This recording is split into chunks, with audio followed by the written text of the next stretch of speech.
A few weeks ago, I was interviewed by my friend Joel Sedcase over at the Think Institute.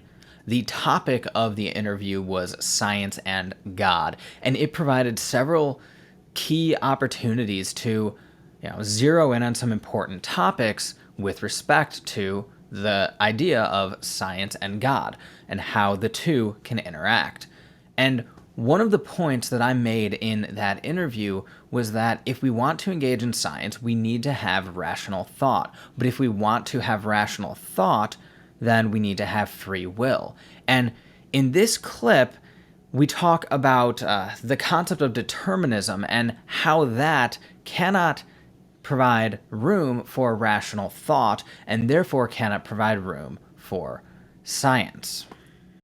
The first question is from Larry Dolendi again, and he says, so determinism is void of opinion or deliberation? What's your response to that? So, I guess it depends on how you define opinion, right? If you define opinion as just whatever it is a person believes about something, that they do have their position on something. Someone's going to say, I think something's true versus something being false, or I think George Washington was the best president we've ever had, and it's just been downhill since then, right? You could say that that's an opinion, and you have that whether determinism is true or false. The question is, can that opinion be rational in any sense? And if determinism is true, there's no sense in which that opinion can be rational. So if you're a determinist, well, then by definition, everything you believe is irrational. Because you can't get from determinism to rationality? Right.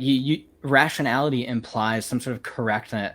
You're engaging in this process of deliberation. You're weighing the options and you're reasoning to a conclusion. Well, that process doesn't exist on determinism. Right.